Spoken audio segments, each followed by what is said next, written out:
Let's get to Football IQ. Football IQ today is brought to you by our friend Don Self at State Farm. Customer service still matters. State Farm agent Don Self and his team take customer service seriously. For well over 40 years, they've built their business and reputation on taking care of their customers in Collegedale and Ottawa, as well as the greater Chattanooga area. Go to donself.net. All right, can I go ahead and I don't usually do this, but I'm going to go ahead and start if you guys don't care. Because here's mine, and I saved it on my phone specifically. And well, you go first, Caleb, and then we'll determine it by how bad it is, and I'll find it on my phone where it is. So it's either kind of bad, that's crazy, or it's worse. You suck, you jackass. Or it's really bad. They're like, that is total bullshit.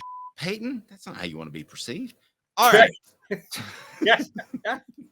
What do we got out of the chute, Caleb? And I know where you're going with, Dave, and the reason I didn't include it in mine is largely because for me, Football IQ, they have to be decisions coaches made that cost their team the game. But I understand where you're going and why you don't have it. So my first one is what was mine? I think I sent you mine, right? Yeah, do you want to just start with that? Yeah, do you want us to? I thought it was hilarious. Dabo Swinney icing his own kicker. That was the one. The guy's lining up to kick, John, and Dabo Swinney runs out there and real quick gets that timeout in because you don't want your kicker getting too confident in himself. You want your kicker to think about it a little bit longer, just how much this kick means. Sure. Oh, exactly. All right. Boy, I could make the live tour huge if you could call timeouts right before the butt, like on the backswing. I'm gonna take one of my timeouts. All right, Caleb, what do you got? Football IQ. Here we go. All right, so for the record, I'm gonna go with. They're like, that is total bullshit. And by the way, Peyton Manning doesn't like drunken kickers. All right, what we got, Caleb? All right, so number 5, an old legendary coach in the SEC who coached at Arkansas for years, a guy by the name of Brett Bielema. He burned a timeout in the first half on Saturday when Illinois lost to Northwestern 45-43. Want to know why he burned a timeout? I don't know. He wanted to argue with the officials because he was mad that an intentional grounding wasn't called. Keep in mind, you can't retroactively throw a penalty. So he burned a timeout just so he could have more time screaming at the refs. John, what level of dumbness is that? You suck. You suck, you jackass. You just like it. You just like it. Brett Bielema, they're gonna keep rocking with that thing. I think they might cart him off any minute now.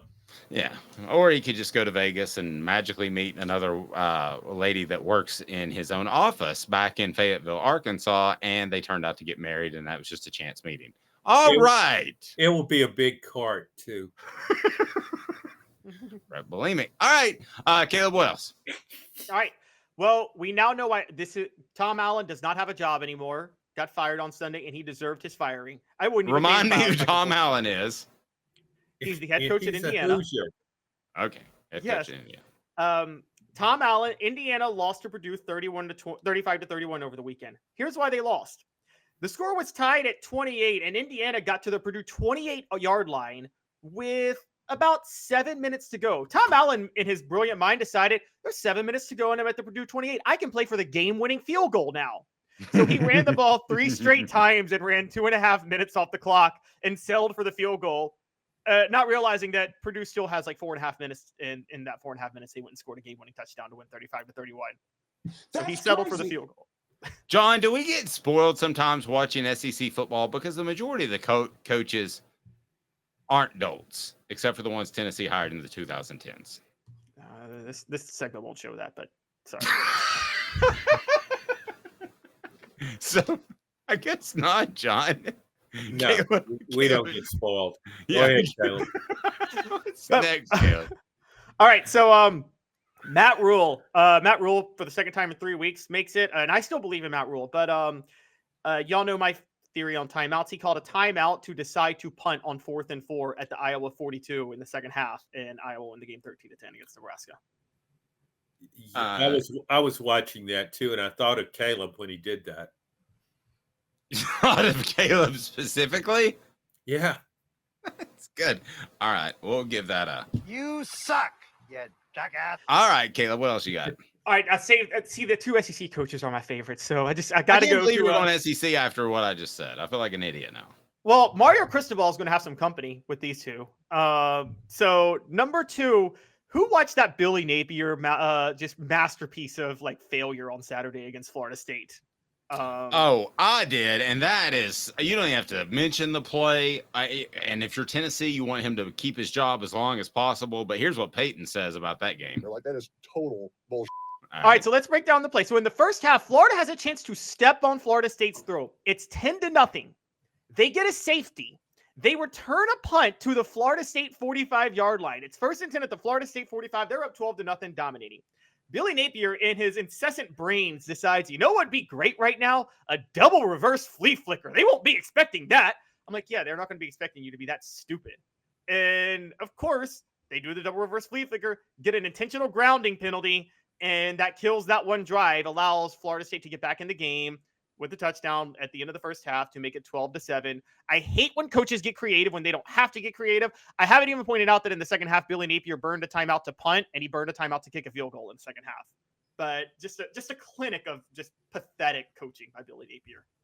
That's crazy. Don't you want Billy Napier to be the head coach at Florida for the next 10 years if you're a Tennessee fan, John? Very much so. I think they'll get one more year of Billy Napier, though. All right, Caleb, what else we got? Football IQ? All right, so we have got the gold standard of stupidity on this one, and it's right there with Mario Cristobal's decision. It's second. It's close second to what Mario Cristobal did earlier in the year. And we all know where this one's going. Auburn rushing 2 on 4th and goal from the 30.